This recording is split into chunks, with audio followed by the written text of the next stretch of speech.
Nessa aula, então, nós continuamos com o tópico sobre transporte e armazenamento de íons metálicos, certo? Especificamente agora, a gente estava falando de ferro, da absorção e transporte do íon ferro a partir dos enterócitos intestinais. Então, nós vamos finalizar falando como eles são direcionados, né, para ser transportados pela corrente sanguínea e falar de dois transportadores, a transferrina e a lactoferrina. Adicionalmente, nós iniciaremos também o novo tópico, né, o próximo tópico, que é sobre metais na medicina. E começar a falar especificamente sobre a história deles, da utilização de metais, né, terapia de quelação e alguns metais com fins terapêuticos. Há mais tópicos nisso que estão na parte B, mas nós iniciamos esse tópico agora e terminamos na aula que vem. A ideia aqui é dar uma visão geral de perceber o quanto tem de metais, né, envolvidos na aplicação, tanto na área de fármacos como agentes de contraste também para diagnósticos, terapias e assim por diante. Então, a ideia é chamar atenção para a presença desses elementos nessas substâncias ou nesses procedimentos. Então, continuando do que nós paramos lá, nós vimos na aula passada que o ferro nos enterócitos ele entram, né, pela superfície apical. Aqui você tem os receptores. Então você tem duas maneiras de entrar. Um é via o grupo M, que tem um receptor específico, que é o receptor de grupo de ferro no grupo M. E quando ele entra no enterócito, o grupo M é desmontado pela M-oxigenase, é retirado o ferro, é produzido bilirrubina e biliverdina a partir daqui, que inclusive, de certo modo, dá coloração para as fezes também, quando você come uma dieta rica em grupo M, ou seja, de carne. E o ferro 3 tem que ser convertido em ferro 2, entrando pelo transportador de metais divalentes, certo? Então, esse ferro aqui está sujeito à captura por sideróforos bacterianos, e esse é um dos problemas, e esse daqui não. Quando o ferro entra aqui, que os dois, né, independentes, eles têm que estar em estado ferro 2. Se ele for requisitado já pelos tecidos, ele vai ser convertido de novo e ser transportado. Caso contrário, ele pode ficar armazenado na ferritina, que nós vimos que é uma proteína globular, certo? Começamos a falar dos siderófilos também um pouquinho na aula passada, principalmente para falar sobre o problema dos siderófilos bacterianos, e um dos motivos, tem mais, mas um dos motivos do porque o ferro tem que ser protegido no armazenamento e principalmente no transporte. Então, se nós vimos a parte da ferritina lá, então se você tem uma demanda por ferro, ele tem que ser removido daqui e mandado para os tecidos onde ele vai ser utilizado no metabolismo, para a construção de eritrócitos e alguma outra enzima, etc., que nós já vimos na outra aula. Ele precisa sair de dentro do enterócito. E para isso ele vai atravessar um canal que é a ferroportina, certo? Então ela está aqui na membrana basal e é um canal do tipo antiporte. Para manter, enquanto o ferro sai, certo? Para manter ferro 2 tem que sair ferro 2, porque é como ele está armazenado. Para que mantenha-se o balanço de cargas positivas dentro e fora do enterócito, lembre-se, não pode mudar a DDP, então é um sistema antiporte, entra 2H+, certo? E sai um ferro 2. Então é um canal que numa direção vai uma substância e na outra vai outra, substância ou elementos. Então nesse caso, assim que o ferro sai, ele vai ter que ser convertido em ferro 3 para ir para o transportador, para a transferrina. Então existe essa metaloenzima à base de cobre, né, funciona com cobre 2, cobre 1, a faestina que a gente já vai ver. Esse canal a ferroportina é um canal proteico, certo? Como nós já vimos outros anteriormente. E os ligantes que estão dentro do canal são basicamente a base de cisteína, histidina e asparagina, que é uma mistura de ligantes duros com grupos C-O carbonilos ou OHs, certo? Com ligantes moles. Por que isso é possível? E o nitrogênio também. Porque você tem o ferro 2, a hora que ele vai passar, ele passa como ferro 2. Ele é um ácido intermediário. Então ele mantém dentro do canal essas características, né, de você selecionar metais intermediários para evitar justamente a passagem de metais duros ou moles. Com isso, então, os intermediários prevalecem. Então, no caso, aqui no enterócito que você tem de intermediário, seria o ferro 2. Cálcio, sódio, esses outros não passariam justamente por conta de não ter as características de estabilidade dentro do canal. Ok?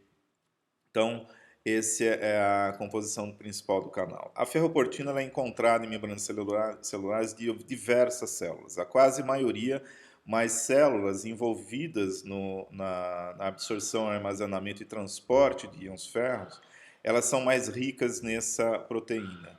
Então, um exemplo que a gente acabou de ver, tem os enterócitos, né, para liberar.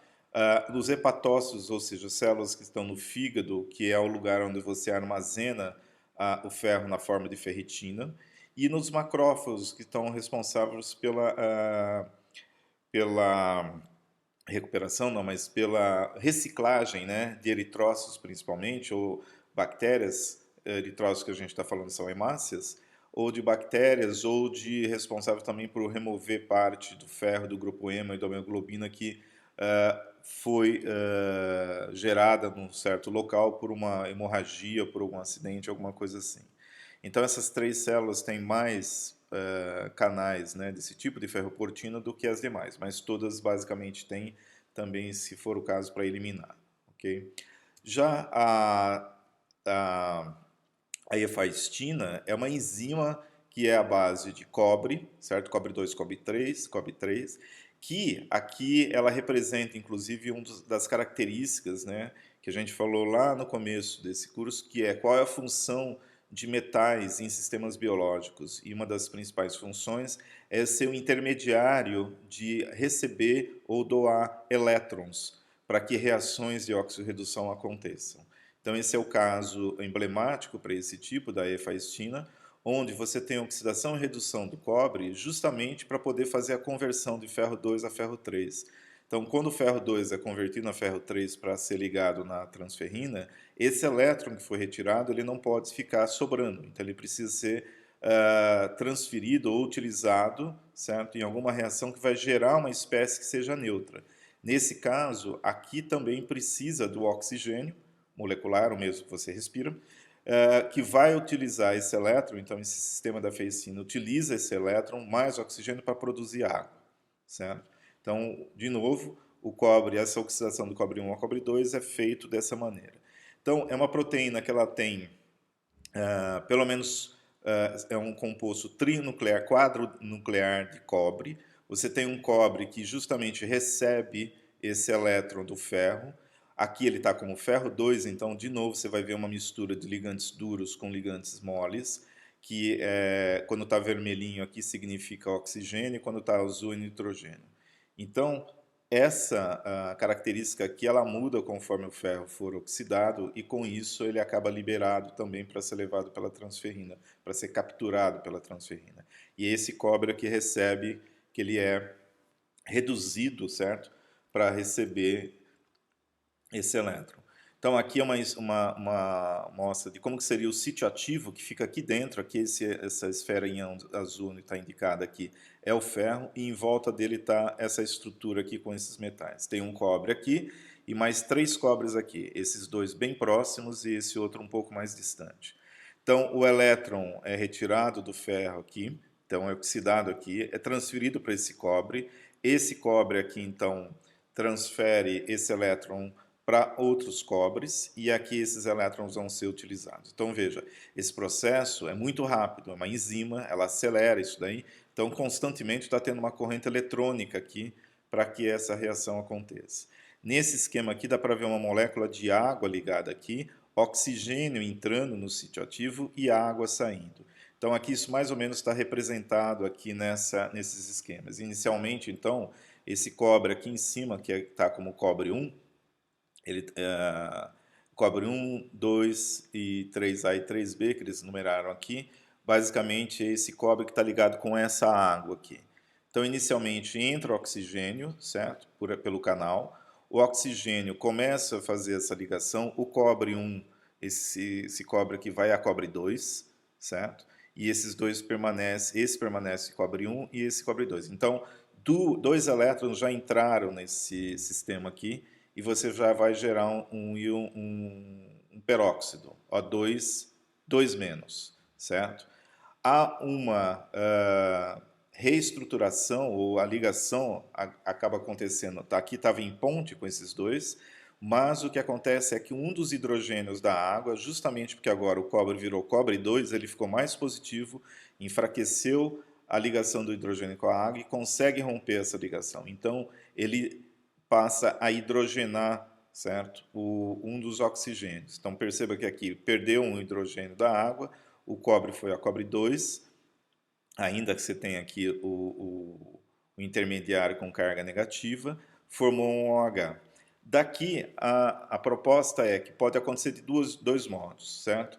O próximo, mais hidrogênios entram, mais 4 hidrogênios, mais 4 elétrons provenientes da oxidação dos ferros, e ele já libera duas águas, que é essa seta aqui. Então, entrou 4 H+, 4 elétrons e saiu duas águas, certo? Uma água daqui e outra daqui. A outra é aqui, sai uma água por vez. Então, entra dois hidrogênios, certo? Um daqui, saiu uma água e o próximo hidroxilou aqui, certo? E da próxima seria mais 4 elétrons e mais 2 hidrogênios, sai a segunda molécula de água e restaura o hidrogênio que tinha sido removido da água aqui. Então perceba que existe cobre 2, 1 e 1. Cobre 2, cobre 2, cobre 2, cobre 2. Todo mundo aqui foi oxidado e transferiu elétrons para fazer as ligações com os hidrogênios, certo? E depois, posteriormente, esses elétrons são são adquiridos novamente dos ferros e voltam a reduzir as espécies. Então esse ciclo continua utilizando oxigênio e água. E é desse modo que se faz a oxidação e aproveita esse elétron para poder fazer a redução, né, do oxigênio para virar água. Esse mesmo sistema é utilizado na cadeia de transporte de elétrons, quando vai fazer ATP. Então, oxigênio é utilizado, como a gente já viu na aula de transporte de gases, como um faxineiro de prótons. Então, prótons que estão ali naquela região vão ser utilizados, estão eles aqui, ó, prótons, para formar água a partir do oxigênio molecular. Isso também vai acontecer na membrana da mitocôndria, é o mesmo tipo, parecido aqui, a gente vai ver, ele chama-se citocromo C oxidase, mas a ideia é basicamente a mesma. Ao invés de ter 4 cobres, lá tem somente um cobre e um ferro, e aí esse processo de novo de oxidação e redução dos metais como reservatórios de elétrons vão ser utilizados para produzir água novamente. Okay? Por que íons ferros devem ser protegidos para transporte e armazenamento? E essa pergunta, parte dela, ela foi respondida já até aqui, que é a ideia de proteger os ferros dos siderófilos bacterianos. Isso é uma delas. Mas como há poucas bactérias em circulação, somente quando você está enfermo realmente, que você tem hemorragias ou rupturas que podem ter contaminação bacteriana na circulação, isso tem um peso grande. O peso maior vem da reatividade dos íons ferro perante a metabólitos, ou seja, substâncias que são produzidas no metabolismo da célula e que reagem com esse ferro. Tá? Então, é para evitar esse problema. A principal reação é chamada reação de Fenton. Tá, okay? Então, o que acontece? A própria célula no metabolismo ela produz íons superóxidos e peróxido de hidrogênio, água oxigenada. Então, o superóxido, que é o O2-, ele pode oxidar ferro 2 a ferro 3, certo? E isso é normal quando a concentração do superóxido é normal.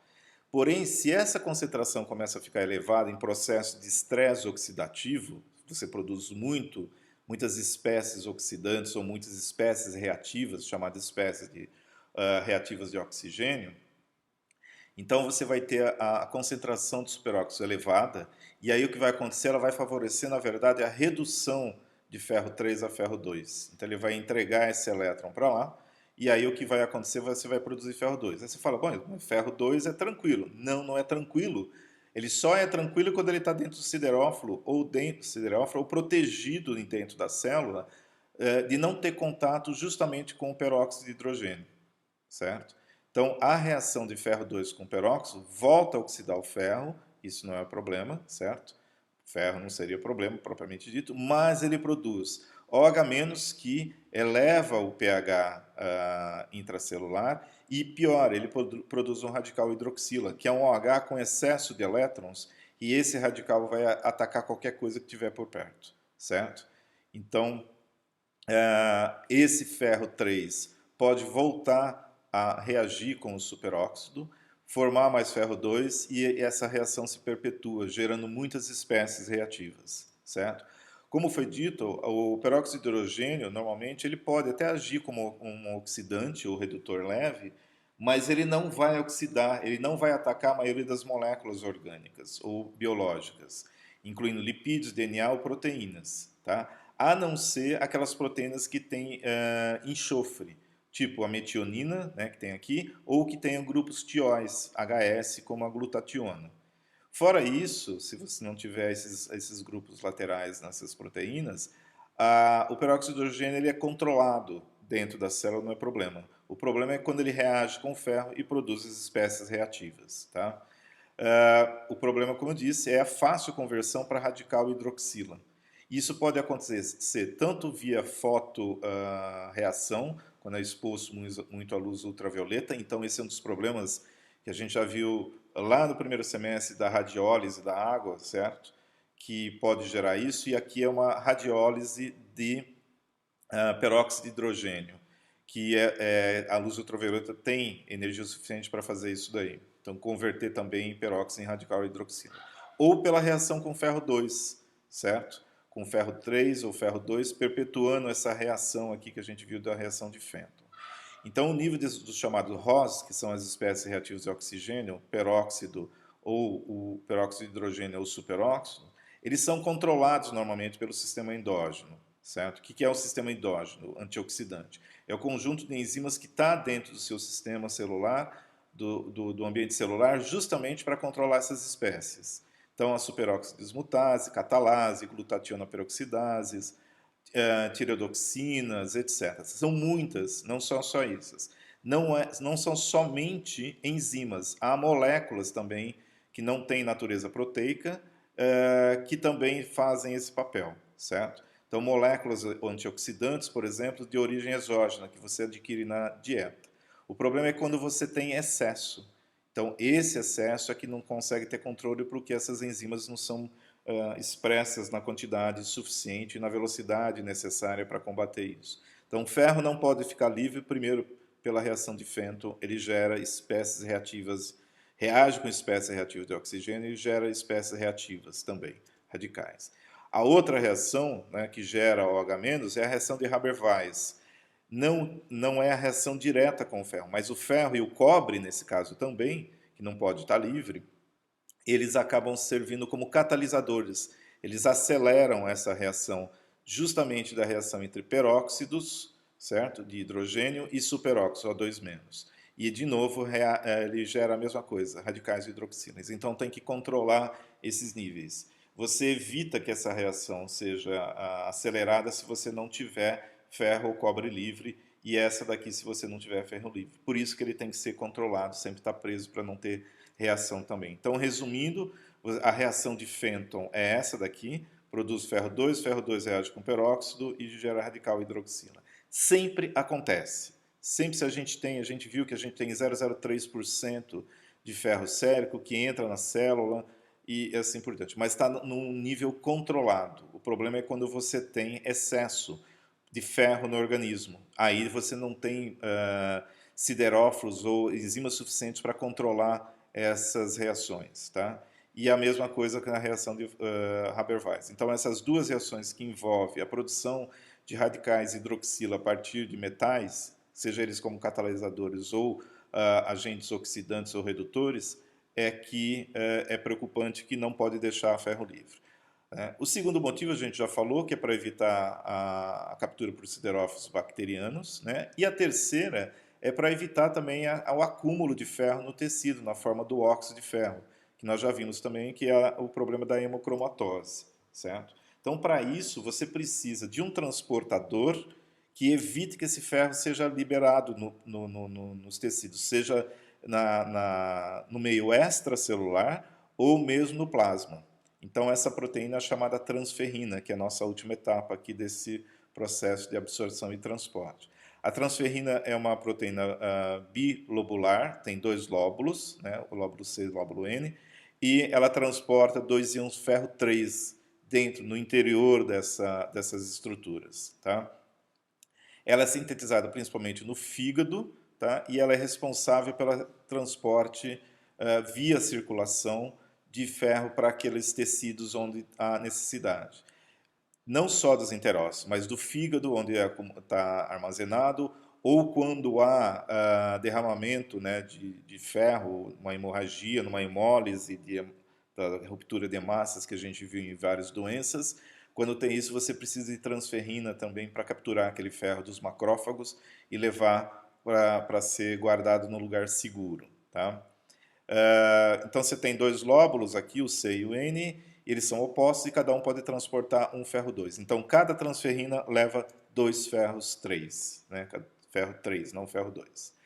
Então a ideia é que esses sítios de ligação estão bem dentro da estrutura proteica, bem enterrados lá, e uma das sugestões é que a posição desses sítios estão justamente muito protegidos para evitar captura por siderófilos bacterianos, que a gente viu que não necessariamente funciona porque depende da constante estabilidade dos ligantes. Então vai depender da composição do siderófilo bacteriano e da composição dos ligantes da transferrina, certo? Esse complexo já estava em condições fisiológicas, mas ele dissocia e desliga quando em condições ácidas. Por que isso? Para a gente entender isso, tem que olhar o sítio de ligação. Então, o ferro 3 é um ácido duro. E aí você tem a composição do sítio de ligação basicamente de ligantes duros, como a tirosina, duas tirosinas, um aspartato. A histidina, nesse caso aqui, certo? Ela é considerada ela seria considerada um ligante mole, mas nesse ambiente ela também é considerada um ligante duro. Então perceba que nesse caso aqui você não tem as 6 coordenações completas. Para isso existe aqui o chamado envelope de carbonato, que não existe um íon carbonato, CO3- aqui ligado, CO3 2-, desculpa, ligados aqui. Porém, quando ele está no ambiente, quando o ferro é conectado, ele se liga, coordena o ferro de maneira bidentada. Então, como nós já vimos, o carbonato pode ser um bidentado e, ao mesmo tempo, interage com o envelope proteico, certo? Então, o papel desse íon carbonato ainda não está muito estabelecido, mas pressupõe-se, certo, que de alguma forma ele participa do mecanismo de liberação. Como?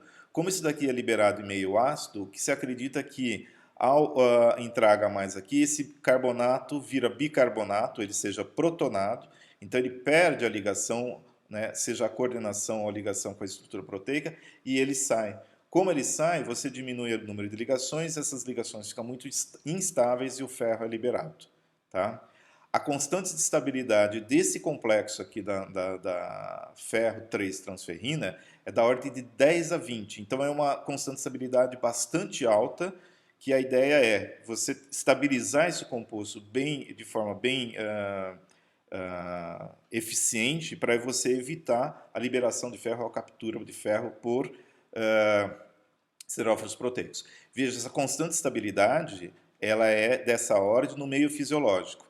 Então, você tem para cada meio uma constante de estabilidade. Então, é aquele problema que nós vimos para as bactérias, como que ela libera os ferros de siderófilos. Elas têm que mudar ele de meio. É a mesma coisa que os sistemas de mamíferos fazem, ou que tem esses tipos de transferrinas. Eles vão trocar o meio ambiente químico da transferrina, nós vamos ver isso já como vai ser feito, e com isso você torna o ferro lábil. E aí você consegue liberar ele e utilizar ele no metabolismo, certo? Ela tem um caráter bactericida, levando em conta dessa proteção que faz do ferro, né, 3, para evitar que bactérias se proliferem. Então aqui tem valores de constante estabilidade de alguns metais que ela pode encontrar no caminho. O ferro é que tem maior, depois o alumínio, o zinco e o cádmio 2. Todas essas constantes aqui, você tem que levar em conta sempre o seguinte, tem que ver qual é a relação carga-raio, certo?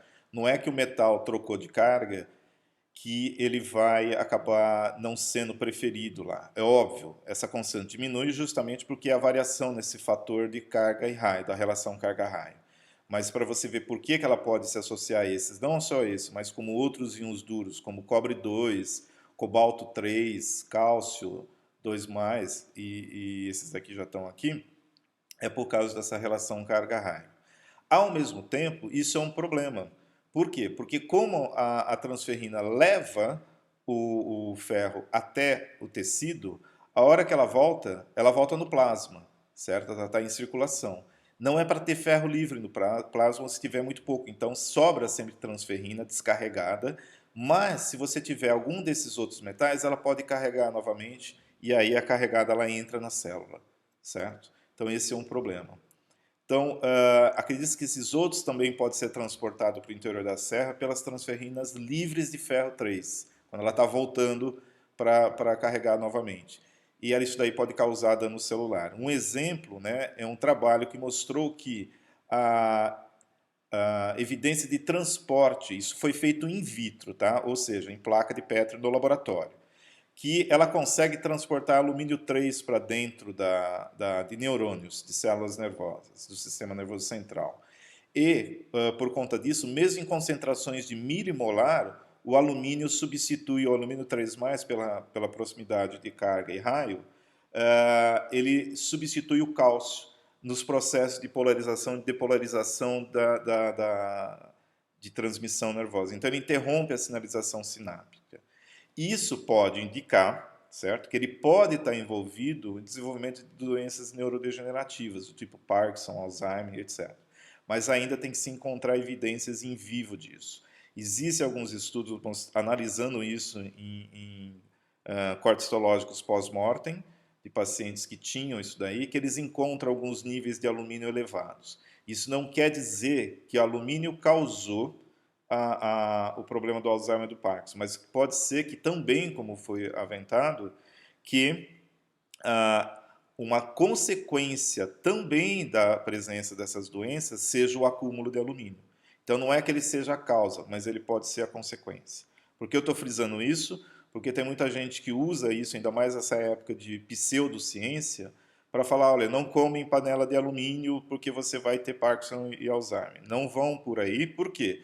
Porque a panela de alumínio ela tem uma camada de óxido que protege ela, certo? Que se fosse assim, todo mundo no planeta já tinha Parkinson ou Alzheimer, tá? Porque já faz décadas e centenas, às vezes, de anos, mais de uma centena de anos, que se cozinha em panela de alumínio e você não tem esse aumento progressivo, basicamente, por conta só do alumínio, tá ok? Então, é só para mostrar a importância disso. Quando que tem variação da concentração da transferrina plasmática, como a gente já viu da ferritina, que pode ser usada para diagnóstico? Ela diminui quando você, é o contrário da ferritina, ela diminui quando você tem problemas de câncer, uremia, né, que é o aumento da ureia, tanto na urina como no plasma, pode ter, infecções e síndrome nefrótica, ou seja, quando você tem aumento da taxa de proteínas na urina, tá? Então, normalmente, se você diminui a transferrina, ela pode ser usada como diagnóstico complementar. E ela aumenta na gravidez, obviamente, porque tem uma demanda maior de ferro para formar, né, os tecidos do feto e do bebê, e nas anemias hemorrágicas, porque ela é necessária para tentar retirar o ferro ou levar ferro para tentar novamente sintetizar as hemácias, né, a hemoglobina, no caso, para tentar repor aquelas hemácias, que a gente já estudou isso aí na aula sobre hemoglobinopatias. Como que a transferrina é colocada para dentro, que é aquele problema, como que eu libero o ferro? Então não tem uma maneira fácil, ela tem que ser colocada dentro de um bioreator. E isso acontece dentro de uma maneira bastante eficiente, que se repete em vários processos nos sistemas biológicos. Então, essas daqui são as representações das moléculas de transferrina com ferro. Então, é Fe2TF. Esses dois lóbulos verdes aqui são os lóbulos proteicos, aqui está simbolizando esses duas esferas ferros. Então, isso daqui é a transferrina carregada. Então, os ferros são carregados por elas. Isso daqui é a superfície celular, qualquer célula que precise de ferro. E você tem o TFR, o receptor da transferrina. É uma proteína, certo? Que está lá presa na membrana, que ela é um receptor da transferrina. Então, duas moléculas, né, de transferrina vão se ligar ao mesmo tempo. Cada receptor é possível receber duas transferrinas. Aqui embaixo, na parte interna, aqui no citoplasma, né, no meio intracelular, a gente está vendo que tem uma representação aqui nessa região que vai acontecer o efeito da endocitose, que é o processo, como se chama esse processo, que você tem aqui um desenho diferente. Isso daqui é uma rede proteica de proteínas chamada clatrinas. Nós vamos ver como isso é feito no próximo slide. Mas assim que há a ligação da transferrina, né, das duas transferrinas no receptor, como esse receptor é transmembrana, ele desencadeia um processo de formação de um endossoma. Endossoma é quando a membrana plasmática começa a ser invaginada, certo? Esse segmento.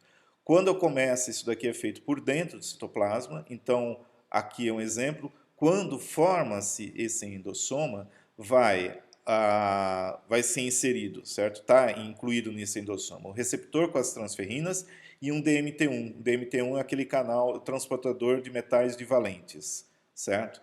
Que vai ser utilizado para tirar o ferro aqui para fora. Então, uma vez que a clatrina consiga formar o endossoma, ele é liberado, essas duas extremidades aqui se fundem, né, e não há ruptura da membrana. Então, quando um endossoma está aqui dentro, começa a bombear, o próprio meio começa a bombear prótons para o interior dessa micela, desse endossoma. Então, tornando o pH interno mais ácido, certo?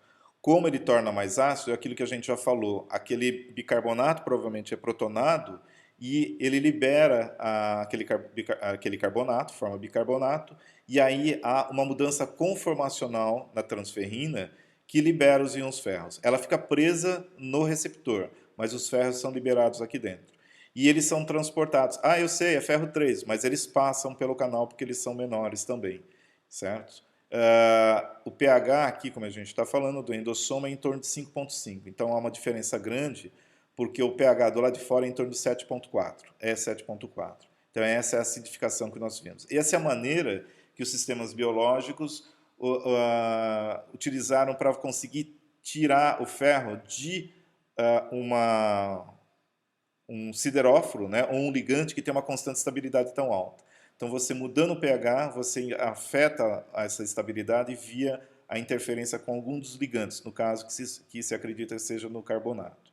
Então, esses ferros são liberados para cá, são capturados aqui dentro, e agora esse endossoma ele vai vagar por aqui até ele encontrar a membrana plasmática novamente, por similaridade de composição e por isso daqui, como nós vimos, ser interações intermoleculares, ele se funde automaticamente e quando há a mudança, né, do pH para 7,4, libera-se as transferrinas. E elas são chamadas agora de APO transferrinas, são as transferrinas descarregadas. É nesse momento que, se você tiver alumínio, por exemplo, ou aqueles outros metais em circulação, como não vai ter ferro, ela pode se ligar e, de novo, ela ligada acaba entrando achando que é ferro e colocando para dentro, certo? Isso acontece tanto em células de mamíferos quanto células também de bactérias que têm receptores. É assim que a gente viu lá como colocar esses metais para dentro, usar galho como antibiótico, etc. e tal, certo? Então, nesse sentido, esse é o processo. E agora a gente vai dar uma olhadinha como que é o processo da endocitose mediado pela clatrina, tá? As gaiolas de clatrina. Essa animação é em tempo real, a partir do momento que começar a montagem. Então, ele está fazendo a apresentação das estruturas, essa é a estrutura da clatrina propriamente dita, certo? E aí, essa é a montagem, como seria da gaiola de clatrina, e esse daqui é o adaptador, né, da proteína, que está lá, que vai sofrer, ela vai ligar, aqui está o receptor transmembrana, está de ponta cabeça, aqui é o lado de fora, aqui é o lado de dentro, esse daqui é o adaptador da proteína, quando o receptor aqui, né, é modificado, ele desencadeia uma mudança conformacional nesse daqui, certo? Essa mudança conformacional que está sendo mostrada, e por conta disso, ela vai começar a acumular. Há esses outros resíduos proteicos, com esses nomes aqui que você não precisa guardar, tá? A alcilina, o HS70, e que vão manter essa estrutura unidas. Eles vão entrar nessas cavidades aqui e manter ela unida até que seja necessário para poder trazer o endossoma para o citoplasma. Então aqui você tem a superfície da célula, tá? A membrana fluida, esses são os receptores. Esse é um receptor transmembrana, é aqui que vai se ligar a transferrina. Ele está aqui da parte de baixo e você está vendo que ele está já ligado a uma clatrina. Quando esse receptor é ativado, né, ou mesmo que tem outros aqui perto são ativados, eles começam a se agregar. Vai começar a montagem. Ela é uma automontagem. Outras clatrinas são levadas para lá e elas começam a prender, dá uma olhada a formação aqui do endossomo. É como se estivesse sugando aqui, certo? A membrana para baixo. E ela vai fechando lá em cima até o ponto que ela rompe com o contato do endossomo com a membrana, certo? E sem romper a membrana. Então ela formou isso, dá uma olhadinha aqui nessa região, que daqui aí sumiu. Então liberou. Assim que ela liberou de lá, começa, né, a desmontagem propriamente dito do sistema da clatrina. Então começou a desmontagem, essas clatrinas vão ser utilizadas depois de novo, e aqui você tem o endossomo com os receptores, com os DMT1, certo? Que vai fazer aquele processo que a gente viu anteriormente. Tá legal? Existe um outro tipo de transferrina especial para os bebezinhos, né? Para os fetos e bebês, né? Mas principalmente os bebês, porque o feto não tem isso daqui, em princípio, acho que não tem. Mas ele é uma transferrina presente no leite materno, com uma concentração muito alta no colostro, que é aquele primeiro leite que a mãe produz após o nascimento do bebê. Ela chama-se lactoferrina. A estrutura dela é parecida com a transferrina, ela também transporta 2 ferros 3 aqui dentro, só que diferente da outra, ela é ingerida. Então ela sobrevive ao sistema gástrico do bebê e vai levar esses ferros lá para o enterócito. Então a fonte de ferro para o bebê é o leite materno.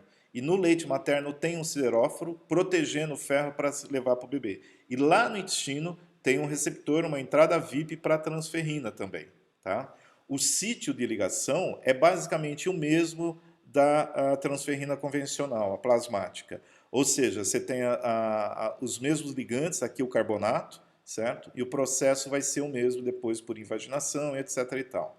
É uma estrutura octaédrica, ferro 3, tá?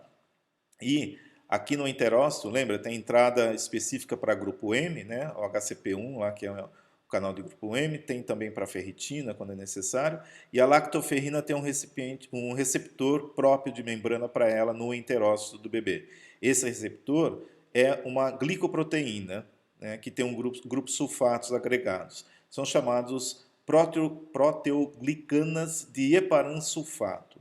Então é basicamente uma estrutura proteica aqui nessa representação, que você tem cadeias de açúcares, de carboidratos aqui, e intercalado nessas cadeias, intercalado não, em alguns desses carboidratos, você tirou um OH e substituiu por grupos sulfatos, certo? Então por isso que ele chama proteoglicanas de heparansulfato. São nesses receptores aqui que principalmente, né, nesses receptores que a lactoferrina vai se ligar. Então é importante, né, como fornecimento, né, e proteção do bebê. Então a lactoferrina humana, abreviada por LACH, ela é um membro da família das transferrinas. Existem outras transferrinas também. E ela coordena todos os íons ferros do leite materno, prevenindo o quê? Principalmente o sequestro de origem bacteriana. Agora, muito mais importante, ela tem uma estabilidade até maior que a transferrina plasmática. Por quê? Porque aqui no intestino do bebê já vai ter bactérias. Então, ela tem que garantir que não seja roubado. Tá? Então, se você der outro leite que não materno para o bebê, você vai provavelmente ter infecção gástrica. Por quê? Porque ele não tem a transferrina que esse receptor é feito. Não adianta você dar leite de outro animal, porque a estrutura da transferrina e a própria absorção não vai ser eficiente. Pode ser até que algum passe, mas basicamente isso daqui vai ficar lá no intestino e as bactérias podem proliferar. Então, bebês, isso é típico, você pode perguntar para as pessoas que você conhece, bebês que não foram alimentados, não tiveram leite materno, eles acabam tendo mais problemas intestinais do que aqueles que são. Então, o leite materno tem essa característica. Proteger contra a infecção, fornecer ferro. E mais do que isso, né, importante nessa época, ele também protege contra a infecção viral. Então, esse daqui é um trabalho recente propondo como que uma das coisas que diz que bebês, crianças, não têm muito infecção por coronavírus é porque eles têm poucos receptores ACE2, que é esse receptor aqui onde o coronavírus se liga, né, aqui é o coronavírus.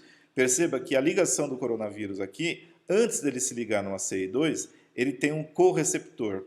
E justamente quem é esse correceptor? As proteoglicanas de heparansulfato, ou seja, o receptor da lactoferrina. Quando a lactoferrina, então, tiver nesses receptores, certo? O que vai acontecer? Você não vai ter esse lugar livre, certo? Então, isso inibe que o vírus consiga se fixar aqui na membrana plasmática, aceder ou a acessar o ACE2 e depois o vírus é também endocitado, ele passa por um processo de endossíntese, é assim que ele vai lá para dentro também, o coronavírus, tá? Então ele entra aqui e vai com material genético. Então se você evita que ele se ligue aqui em cima, você evita a infecção. Pode até ter vírus em circulação, mas ele não entra. Então níveis de lactoferrina mais altos nos bebês também. Inclusive, supõe-se que ele também pode bloquear o próprio receptor do vírus. Isso é confirmado, certo? Para SARS-CoV-2 ainda está em estudo, mas para HIV, HPV, hepatite C, HBV, influenza e poliovírus, isso daqui é confirmado, que a lactoferrina protege. Então não é só de infecção bacteriana, né, contra os sideróficos, mas também de alguns vírus. Lembre-se, as transferrinas são também liberadas, né, em outros tecidos, e isso também garante certa proteção.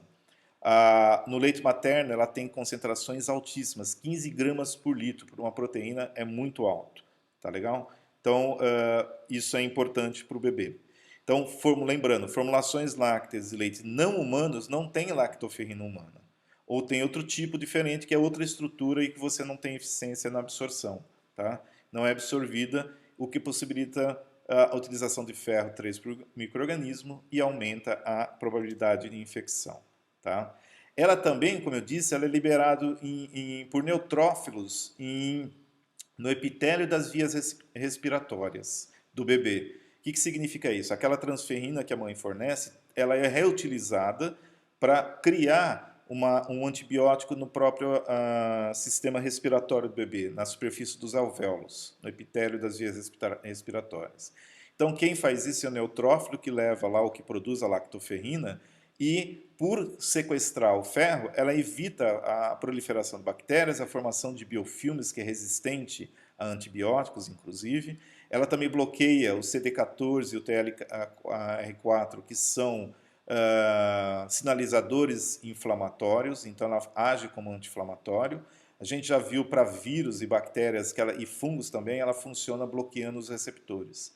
Então ela é importantíssima, por isso que é muito, muito importante a amamentação com leite materno, porque está garantindo toda essa proteção para o bebê e não só comida. Tá? Recentemente, em 2018, foi publicado também um artigo mostrando como que você pode usar a lactoferrina, certo? Aí não precisa ser somente humana, né? Como diminuição de efeitos colaterais ou anormalidades de paladar, né, que pessoas que estão submetidas à quimioterapia têm. O chamado gosto metálico na boca, que perdura por meses, às vezes, depois da aplicação. E isso é por conta da alta concentração de metais, né, na saliva. Então, o que eles fazem? Eles dão a lactoferrina para a pessoa, ela quela aqueles metais e elimina esse gosto. Então, aqui é um gráfico mostrando o que está acontecendo. Magnésio, ferro, cobre e zinco são os 4 metais que dão propriamente esse tipo de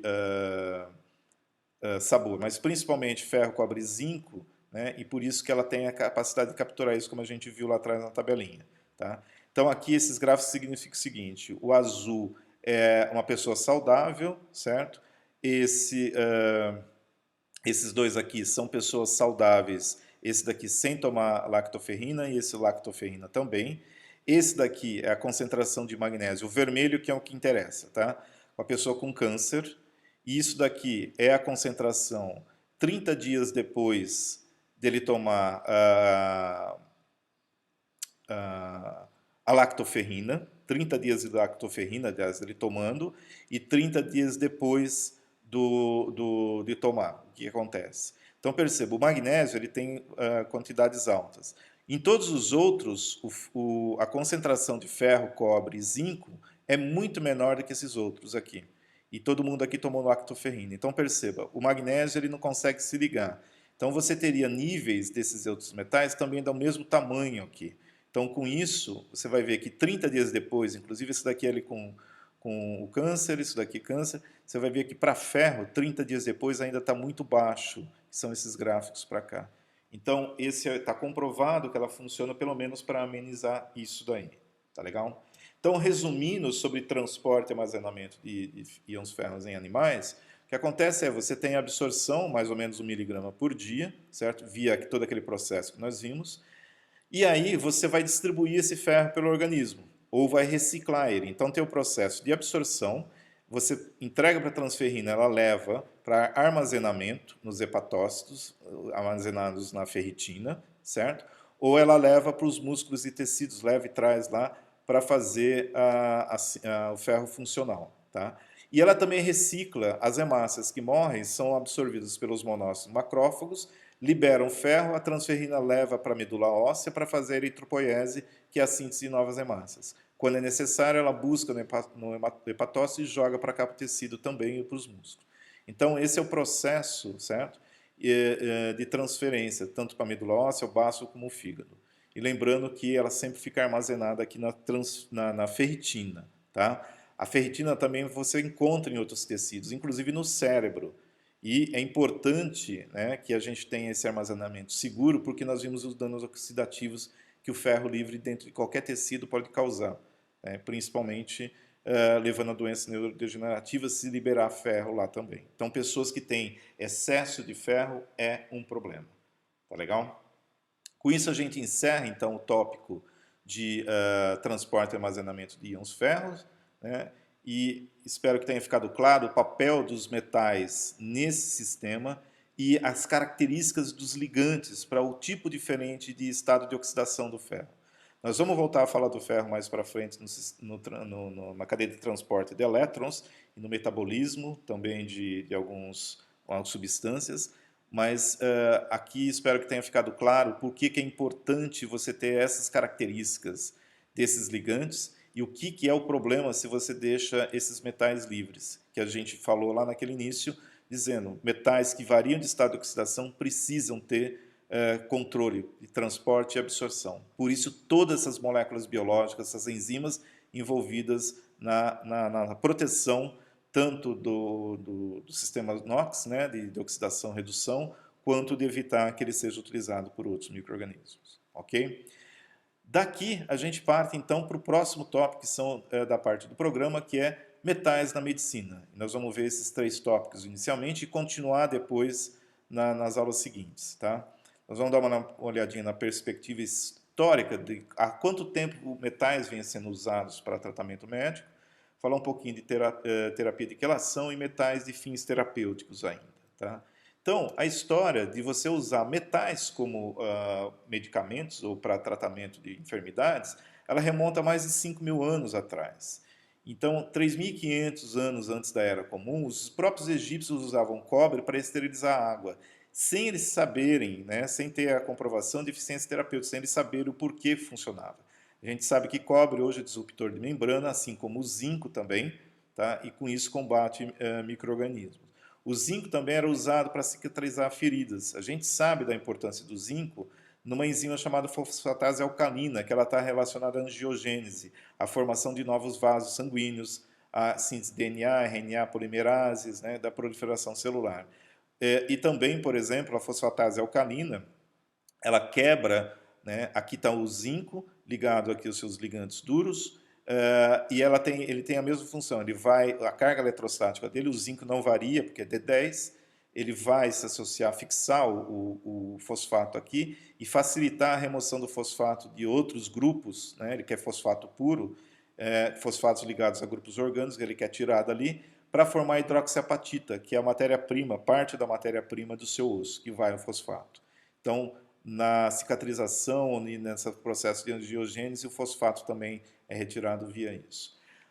Cosméticos também, né? Esse trabalho aqui de 2010 analisou tumbas egípcias e detectou o uso de compostos de coordenação à base de chumbo. Chumbo, né? Vocês vão ver na parte de química analítica que esses compostos à base de chumbo têm uma cor muito viva, ela é persistente, ou seja, mais de 5 mil anos depois ainda é colorido, né?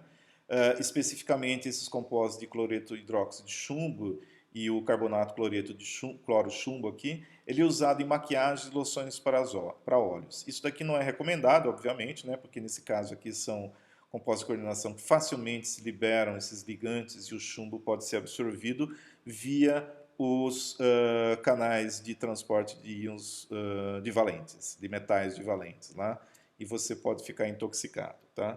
Mais ou menos 500 anos depois, né, 3.000 anos antes da Era Comum, na China e a medicina chinesa e árabe já utilizavam o ouro zero, ouro metálico e ouro mais como elixir da vida. Na verdade, são metais tóxicos, né? É muito mais pela preciosidade do que a ação terapêutica. Então, óbvio, se você tinha dinheiro para comprar ouro, para tomar para isso, quer dizer que você já estava realmente bem de vida.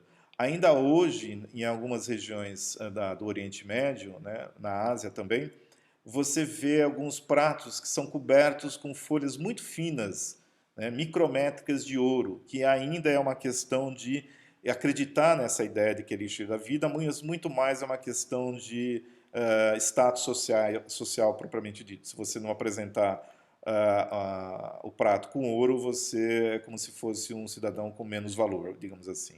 Ainda existem essas crendices, tá? No século X, na Europa, utilizava todas essas coisas saudáveis aqui, sais de mercúrio, no tratamento de infecções. Óbvio, o mercúrio funciona, ele rompe, né, as membranas celulares e inativa enzimas, ele é trocado pela relação carga-raios com outros metais do tipo ferro, cobre, níquel, né, e zinco também, que estão relacionados a essas enzimas do tipo fosfatase e alcalina, e com isso leva à morte. Mas as pessoas também. A gente já viu alguns casos de como que o mercúrio, né, interfere, que leva a doença de chapeleiro louco, etc. e tal. E o cloreto de mercúrio também era empregado como um diurético. Não era uma boa ideia se você precisava fazer xixi tomar cloreto, mas nós estamos falando no século X na Europa, onde a química ou mesmo o sistema biológico dificilmente era estudado por questões religiosas, né? Era proibido, inclusive, e aí você via só na tentativa e erro. O físico, que era o nome do médico da época, ele tinha que fazer literalmente por tentativa e erro, e principalmente acertar a dose. Tá? Mas atualmente, há 20 anos mais ou menos, o mercúrio cromo foi proibido, em 1998, mais de 20 anos, por receio de contaminação por mercúrio 2. Era a merbromina, que era o sal utilizado, né, com essa parte orgânica aqui, o mercúrio estava pendurado aqui. E o outro era o metiolato, que é o tiomersal ou timerosal, que é um bactericida que foi usado por mais de 50 anos na forma de sal de mercúrio, que é esse daqui, tá? Também. Ele foi substituído pela clorexidina, que é um disruptor de membrana para a maioria das bactérias gram-negativas. É um antibiótico, na verdade. O problema com essas duas coisas é o seguinte: primeiro que você precisa de evidência, certo? E que eu saiba, não houve evidência, nenhum trabalho mostrando que a utilização tópica, né, que isso daqui não era tomado, era passado na pele, de uma concentração tão baixa de mercúrio, iria afetar qualquer pessoa, qualquer criança. Eu, pessoalmente, usei, nunca conheci ninguém que tenha sido diagnosticado com isso, com intoxicação ao mercúrio por uso do mercúrio cromo e metiolato. Já a substituição disso daqui por clorexidina já causou o quê? Problemas de resistência bacteriana.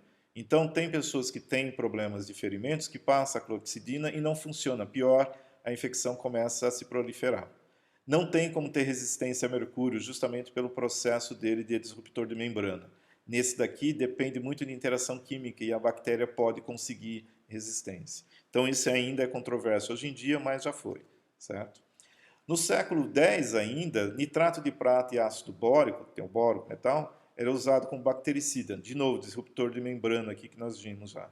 E o ácido fenilbórico também era bactericida e sedativo. São exemplos só, né, dessas medicinas. Agora, o que preocupa muito é essa tal da medicina Ayurveda, né, que ainda existe hoje em dia. Em São Paulo você vai ter o Centro Ayurveda lá, que ensina yoga, meditação, etc. Mas tem que se tomar cuidado com esse tipo de medicina, por quê? Isso daqui tem mais de 5.000 anos, né? A gente está falando aqui 5.000 anos antes da Era Comum, a gente está com 7.020 anos, basicamente. Então, como que eles se praticavam isso? Algumas das formulações, eles incineravam metais ou sais metálicos, né, por imersão desses pós em extratos vegetais e óleos. E aí, as cinzas contendo esses metais, mercúrio, prata, ouro, isso daqui não é metal, mas estava lá também enxofre, cobre, ferro, chumbo, estanho e zinco, eram administradas para as pessoas. Então, você queimava, sobrava lá normalmente óxidos ou algum outro tipo de composto que sobrevivia à incineração, e aí depois dava para a pessoa. Isso é complicado porque não é só questão, são metais, alguns deles, como no caso do mercúrio, prata, ouro, né, cobre, ferro, chumbo, todos eles basicamente são cumulativos, com exceção do zinco. Então, olha a aplicação. O mercúrio era dado para aumentar a inteligência, a memória, era afrodisíaco e anti-envelhecimento. Esse daqui eu acredito que se você tomasse isso daqui por muito tempo, você não ia envelhecer nunca, você já morria cedo, tá? O ouro é estimulante cardíaco, ainda hoje é estimulante cardíaco. Se você vê uma barra de ouro de 1 quilo, você vai ter, o seu coração vai disparar, tá? Imunomodulador, ou seja, melhorava o seu sistema imunológico, curava a tuberculose, curava. Se você conseguisse atingir, né, a bactéria com o ouro, ela ia morrer, mas até aí tem que ver se o paciente não morria antes. Esquizofrenia, anemia, verminose, ou seja, se você tinha um problema psiquiátrico ou de intestino, você poderia tomar ouro ou problema cardíaco, que é fantástico, certo?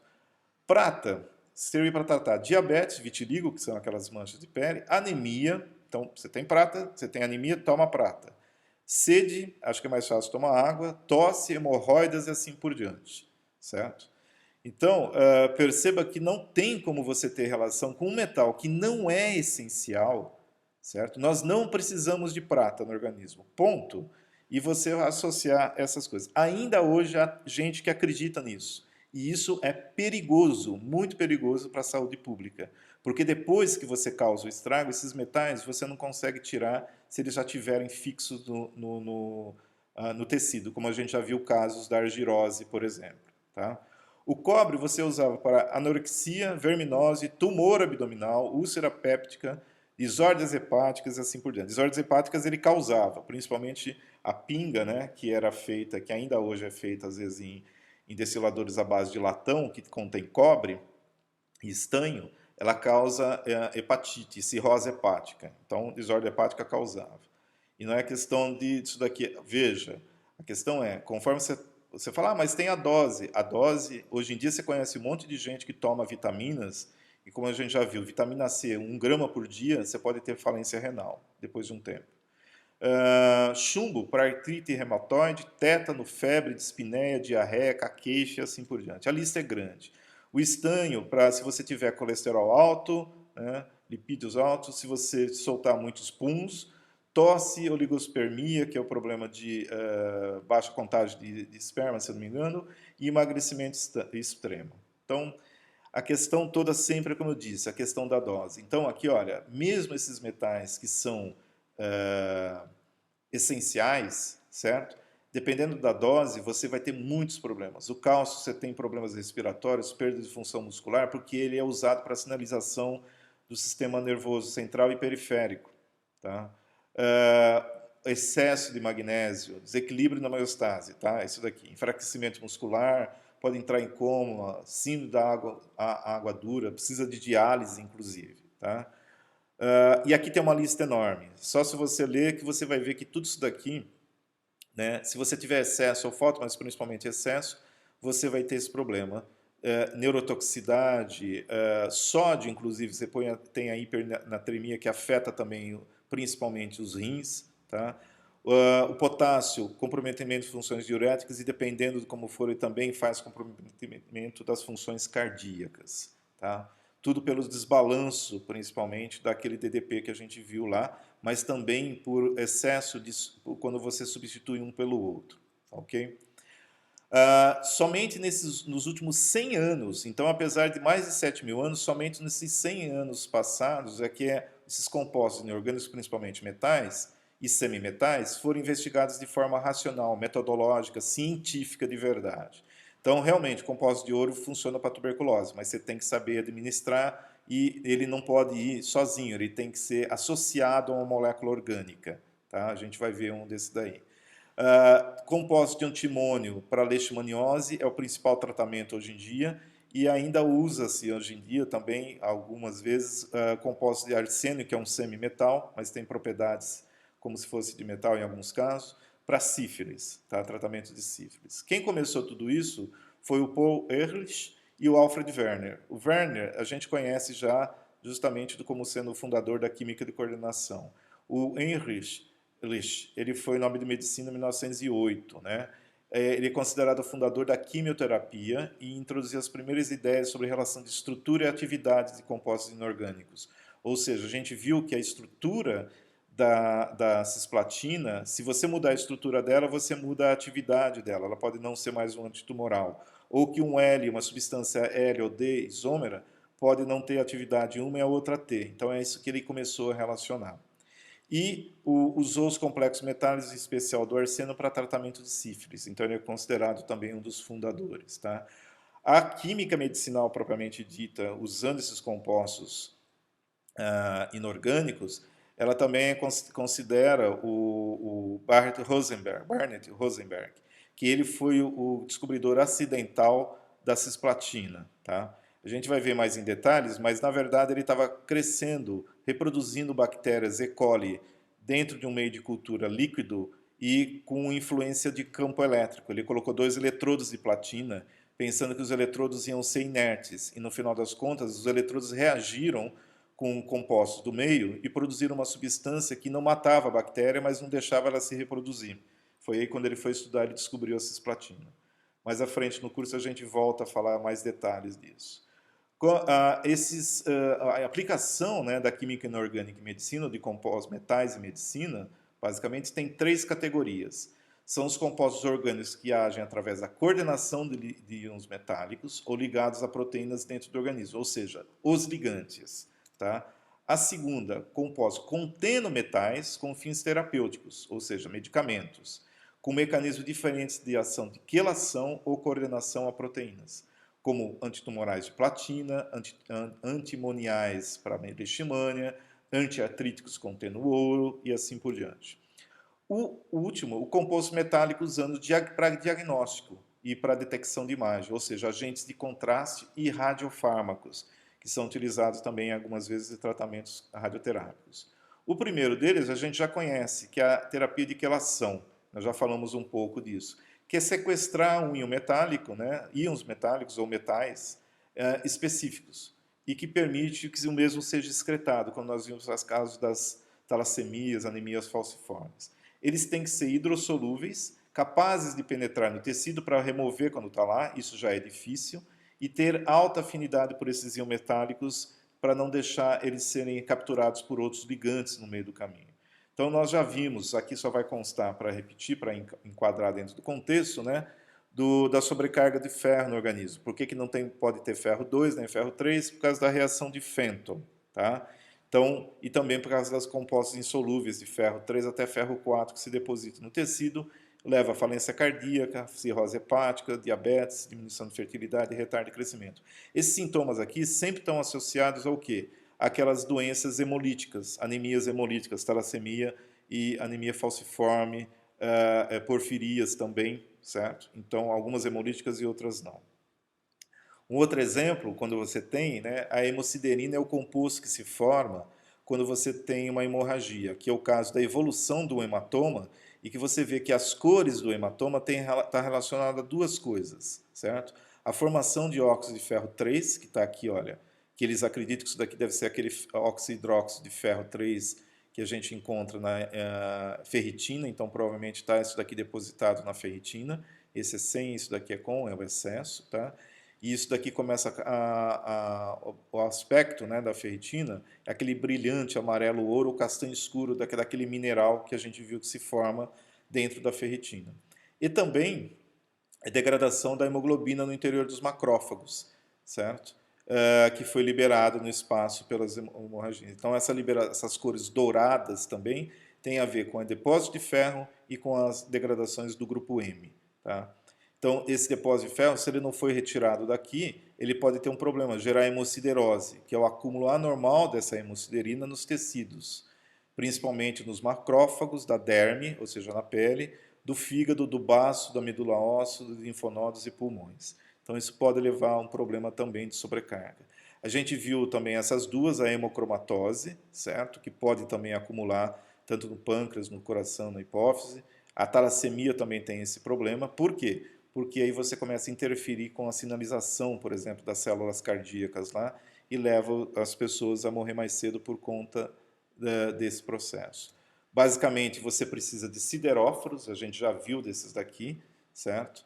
O Exjade, o Desferral, primeira, segunda e terceira gerações. Esse daqui, a primeira geração, é obtido de bactérias Streptomyces pilosus, tá? E forma desferroxamina B, que nós já falamos dela.